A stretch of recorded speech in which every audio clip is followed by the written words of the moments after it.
4:00. Let's call the meeting to order, please. And if we could start with roll call. Urban, Here. Faber,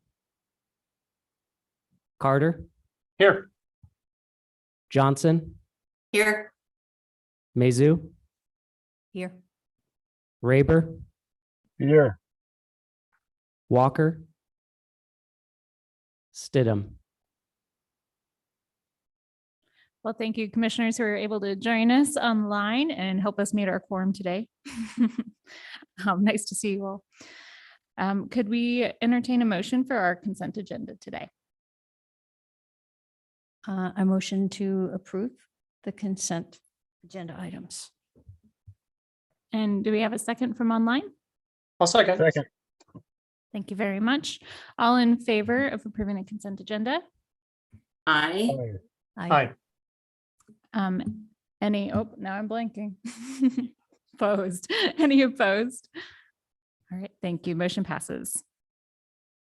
For new business today, we have approval of minutes. Oh, we pulled those out of the consent today. Do we have a motion to approve September 21st minutes? I motion to approve the minutes. Thank you. Do we have a second? I'll second. Thank you. All in favor? Aye.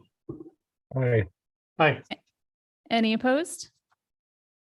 Okay, hearing none, motion approved. The next item on the agenda is the Float the Boise River review updates from Superintendent Shelton. Welcome. Thank you.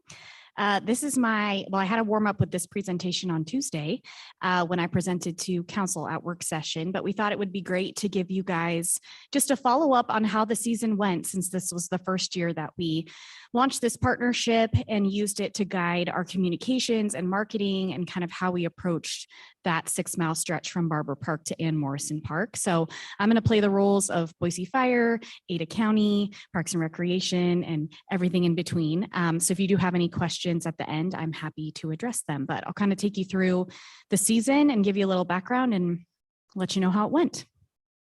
First, the partner agencies involved, this all kind of sprung from the relationship between Ada County and the city of Boise, as we both manage pieces and portions of this river float.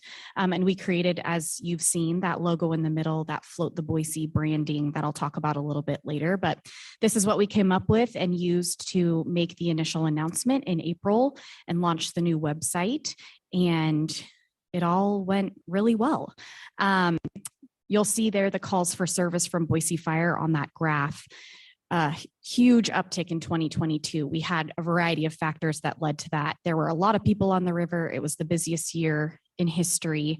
And then we had very high sustained flows through the first really half of the season. You'll see a graph on this too, that led to just more people getting into precarious situations. We had tubes that were tied together that were getting stuck around pylons, and just more rescues and incidents on the river. 137 last year and 29 this year, which is a huge drop. And we kind of attribute that to a variety of things, but this new partnership and the safety messaging and everything that went along with it, I think played a huge role. And just people having a place to go online where they could check hazards and know what they were going to experience, especially if they're new to the area. Just wanted to touch on the key partners. One of the huge partnerships that we have had established in the past, but really solidified, was with the Army Corps, Water Resources, Bureau of Reclamation. We had members of their team joining us for our weekly briefings, giving us up-to-date information before the season opened, what they were anticipating to release, when they may hit that 1,500 CFS or below kind of river float season level. And they really worked with us to communicate when we could potentially hit that, so we could hone in on an opening date much more smoothly than has happened in the past. And they were just very conscientious of the recreational aspect of the river, and knowing that that was important to us to know with the large communications campaign that we were doing around this project. So have to give them a huge shout out. They were a great partner, and all the other partners that work with us. Fish and Game, they're very involved in the hazard removal with Boise Fire.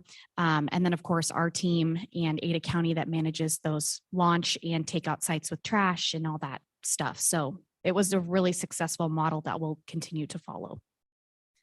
And floattheboise.org was a great resource, and we feel like really met the needs of people who are looking to float, whether they've floated for a long time or they're new to the city, or they're just looking for kind of some last minute checklist information before they get there. So I showed you last time the interactive hazard map. There was a guided tour with photos.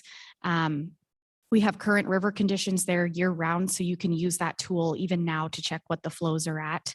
And people used that throughout the season. It was funny to hear people, like, before we announced the season date, they were like, it's at 16. Like, I'm wondering if we were going to make an announcement, like trying to pinpoint the date. So people definitely found that and used it. And the safety checklist information was huge, along with our floater FAQ. Just those common questions we had a place to direct people to that we never had before, and kind of took the agencies out of it and just let people search Float the Boise and find this great resource of official information. And I think it worked really, really well. We had 31,000 people visit the website throughout the season, which is just May through September. So I think that's awesome. 250 a day for us was a success because people were finding it, and that's a really great foundation to build on for the future. Just kind of an overview with some numbers on the season.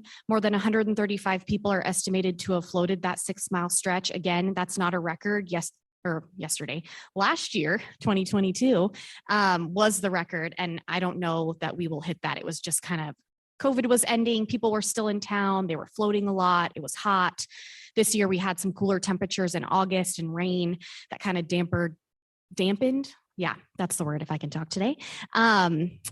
The end of the season and kind of lowered numbers and made it a pretty manageable end of season. But 68 days of the official float season, we opened on June 29th. 45,144 shuttle rides between the two parks, which is huge. And for us, a win. A lot of our messaging was trying to push people from always looking to park at Barber Park to park in Ann Morrison, where it's free. We have over 900 spots. And I think that messaging was really successful and caught on throughout the season, which just helped spread people out and make for a smoother situation on the river. And then 29 calls for service. Again, we just want to touch on that. That's a big drop and something that we feel like is a good data point to push to that some of our tactics were working. And then, as I mentioned, this is a look at flows for the last 2 years. The dotted line is average for the Boise River. The blue line is 2022. So you'll see after that spike in early June, it stayed right at that kind of 1,500, 1,200 level for a very long period of time, more than half the season. It was through August. And when those faster flows are happening, it's just easier for people to get into trouble if they don't know what they're doing, if they don't have a paddle. And just we had more reason for people to call for help. This year, the flows really did drop and continued to drop at a very consistent level, much more manageable than we had seen in the past, which was great because it allowed us to get our messaging out. People were able to get the information they needed. And then once they were on the river, they knew what to expect. Granted, every year's different. The snowpack will be different. River release will be different. And so I think that'll be the challenge with this campaign going forward, is just every year we'll be kind of resetting and trying to manage the communications that flow out of Float the Boise. But for this year, it was very interesting to see how this kind of made our messaging more dynamic, and we had to kind of be more flexible with what we were telling people. But I think if it had started last year, it would have been a much different story. I think we would have been hammering a lot more safety information and maybe approaching it differently because of that high number of calls for service. Boise Fire, obviously a huge partner in this. They mitigate all the hazards in that section before the season opens and then throughout it.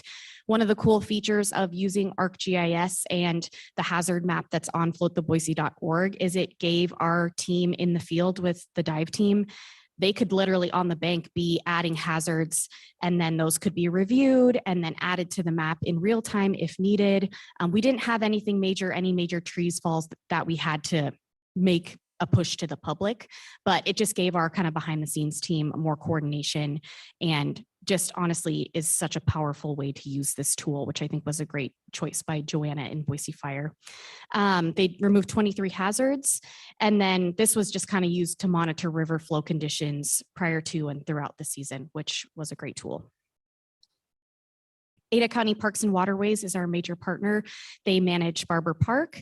They work with Boise River Raft and Tube and do the rentals and the shuttle services on site. And then again, for them as well, the visitation in 2022 was the highest. You'll see those Barber Park parking numbers. Daily average visitation, parked vehicles actually decreased 12% this year. And we think that's due to, people spreading out, going on more trips this year. They weren't staying as close to home. And then also with the messaging we did for the shuttle, more people were parking in Ann Morrison and trying to spread out that usage. So again, we count that as a success. And then 469 daily average vehicles is the second most in Barber Park history. So 2022, number one, and 2023, second. And then on the Boise Parks and Recreation side, we manage the takeout in Ann Morrison Park. One of the additions for this year, just from a safety angle, was adding life jacket loaner stations. So you could get a free life jacket at Barber Park right as you enter the water. And that was very highly utilized. And then we had a station right at Ann Morrison. If you floated, it was right to the left when you took out, where you could drop it off. And our crew shuttled those back and forth twice a week. They were highly used. They had size ranges from adult all the way down to little kid infant vests that were actually used too, which we'd much rather them have a vest on if they're going to be on the river. So that was definitely a success this year. And parking was the busiest year yet in Ann Morrison Park. We had one weekend where every spot was reported full in Ann Morrison, which when you have 922, that's pretty wild to think about. But for us, we have the capacity. That's the goal, is to get people using that. And then when they end their float, leaving so we can open up more spots. So we're taking a look at that and how we can potentially meet that demand if it continues to grow in future years, but a success with that messaging. And then restrooms and trash services, we were able to move some contracts around and get more contractors out to remove trash from the takeout, which obviously is always busy. And then there's a couple of spots along the river that after weekends definitely get pretty busy. So our team on the Greenbelt did a great job of keeping up with that. But as you can imagine, with 2022 and 2023 being the biggest years on the river that we've seen, there's a lot of trash and a lot of work that goes into keeping those areas clean. And then from a communications and marketing perspective, we really locked in on having that cohesive branding and logo and, a strong message that was reiterated throughout the season. You'll see on the bottom right of the slide, be safe, have fun, float the Boise was kind of our tagline. And it worked really well. We wanted to straddle that line between safety messaging and obviously getting people to do the right thing when they're on the river, but also understanding this is a fun, memorable experience that a lot of people take part in every year, or when they come visit Boise, they do. And so we wanted to embrace that and not make it a super bureaucratic message that people would tune out. So you have our Instagram there, which we had more than 4,000 followers in the first 6 months, which I think is great. That was our goal. And we really had fun with the messaging on there and used reels and had really great response. So I'm really proud. It was Chloe and I managing that account and building all the content on it. And we had quite a bit of fun. And then we really wanted to utilize a lot of the tools that we've been working with the community engagement office here at City Hall in this campaign to try and track some of the different strategies that we were using. So on the signage, we had QR codes in the parks, and then we also created these magnets with QR codes that we put on the shuttle buses, thinking if people are going to be on there, they have some time to sit, let's get them the link to the website so they can plan their trip. And the QR code on the signs, somewhat used, but not a ton. On the magnets, we had over 600 uses, which for us was really enlightening. Like, hey, that was a great place to put some dollars into creating those magnets. And we had a very small budget for this entire campaign. And I'll get to earned media in a second, but I think we were really smart in how we used some of those tactics. And now we have some data to back up what we'll do next season. And then obviously news releases and media advisories were a big part of what we did too. The reporters and news outlets that cover Float the Boise were an incredible partner in this effort. Obviously, this is a high profile event that happens every summer, and you have to kind of keep it fresh and new in people's minds for a long sustained period of time.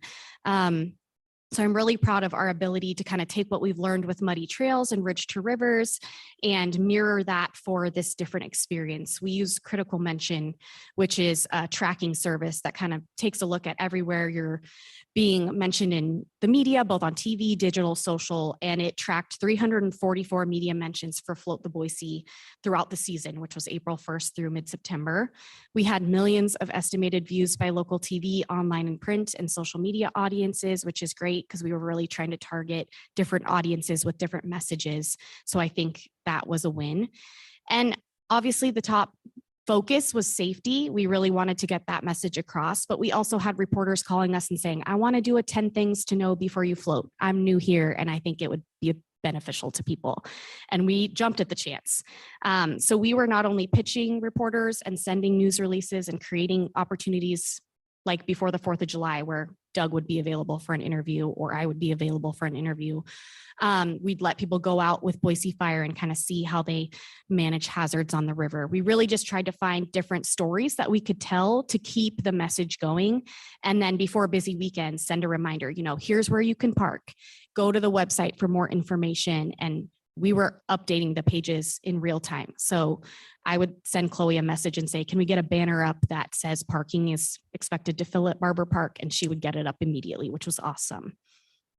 And then another way that we really try to check and see, is this hitting? Are people reacting to it or is it getting picked up?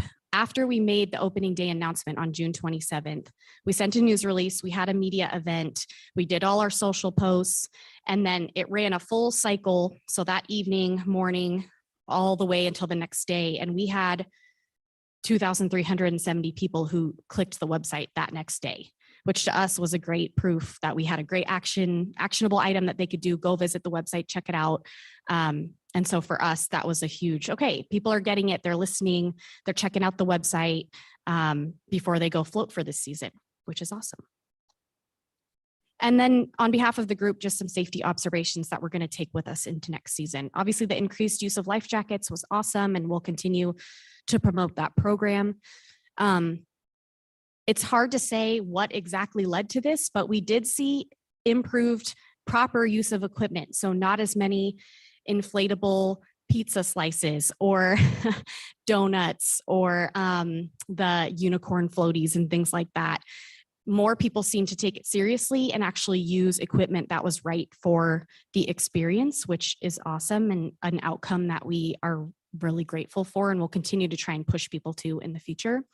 We did see increased riverbank activity, and this is more of like informal parties, things that were promoted either on social media or through word of mouth, where people would all be directed to one spot where there'd be live music and just some of the noise and things that come along with that we were made aware of. So that's something that Boise Police is going to take a look at going into next season and just make sure people are staying safe. We did have some concerns about riparian area along the river being affected, so we'll be looking into that.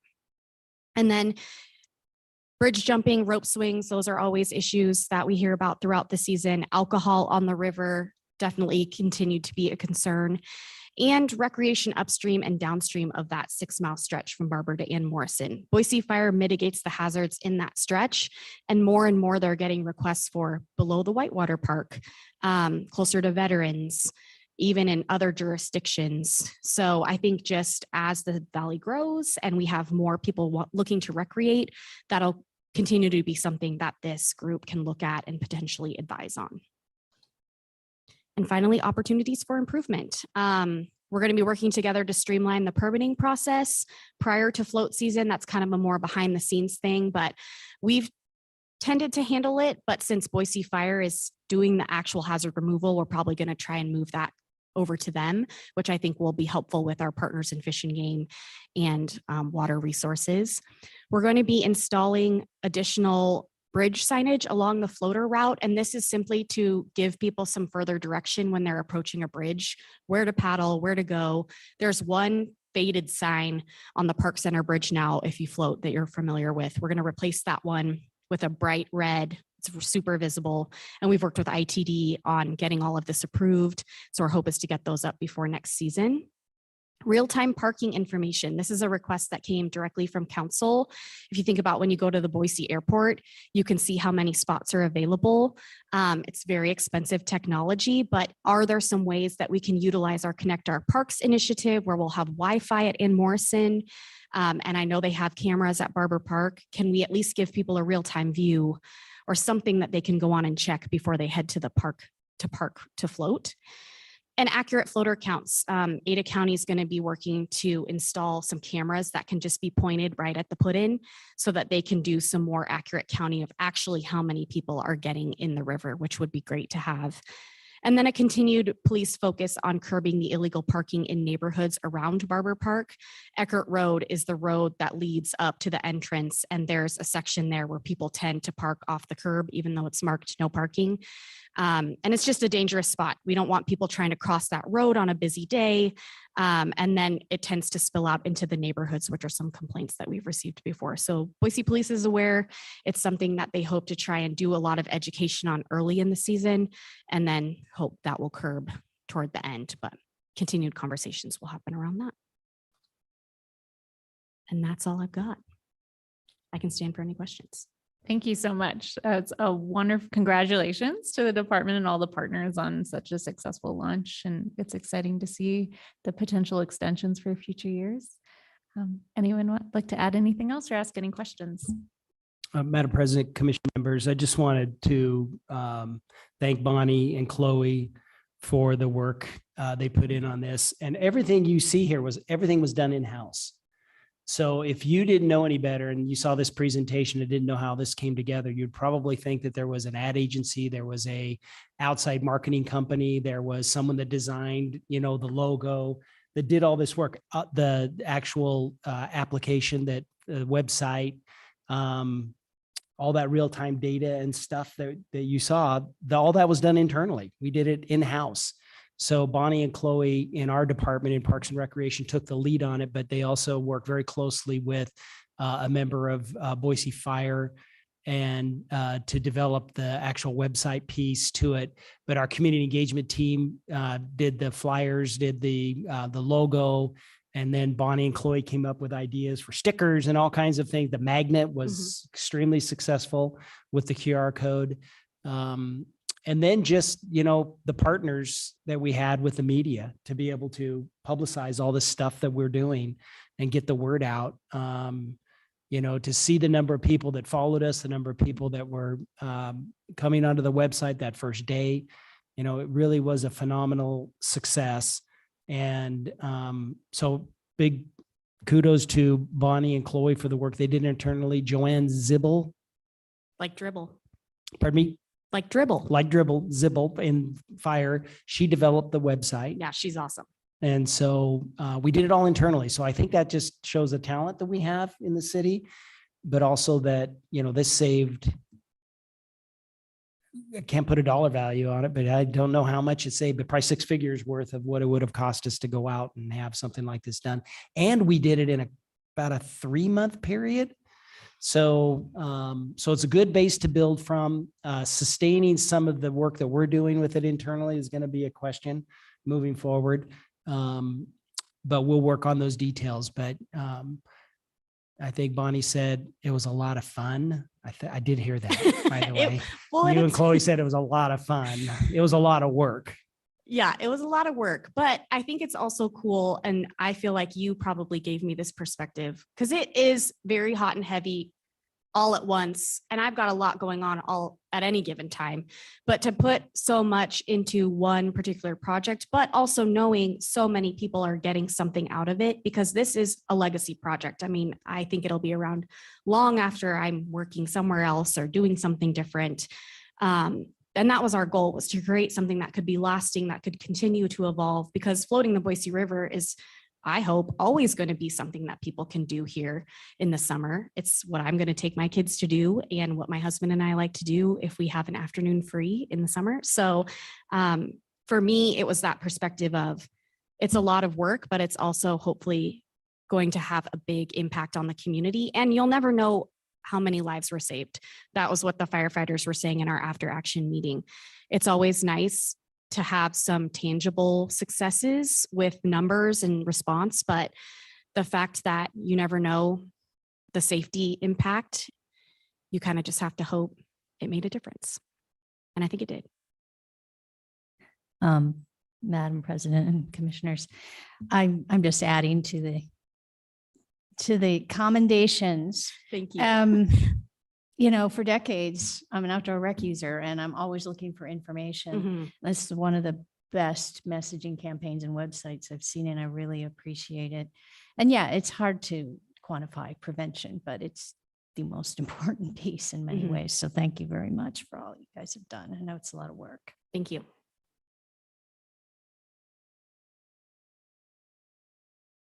Thank you again. My understanding is we don't have executive session on our docket today. So in that case, I would entertain a motion for adjournment. I motion to adjourn. Second, Second. great. All in favor? Aye. Aye. Aye. Any opposed? All right, the motion passes. Thank you.